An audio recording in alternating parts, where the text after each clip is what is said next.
how to play Rainbow Six Siege on PC with PS5 controller. In this video, I'm going to teach you how you can play Rainbow Six Siege on PC with a PS5 controller. This is a quick and easy tutorial, so by the end of this video, you will be able to do it yourself. So to get started, you'll need to connect your PS5 controller to your PC using a USB cable or Bluetooth. If you're using Bluetooth, make sure your PC's Bluetooth is enabled and pair the controller by holding the PS button and the share button until the light starts flashing.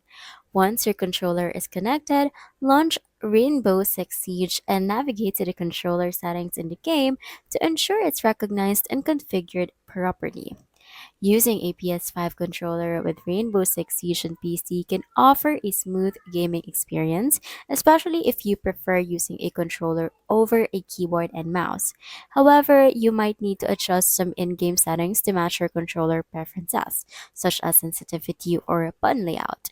Keep in mind that while the game supports controllers, some competitive players prefer the precision of a mouse and a keyboard.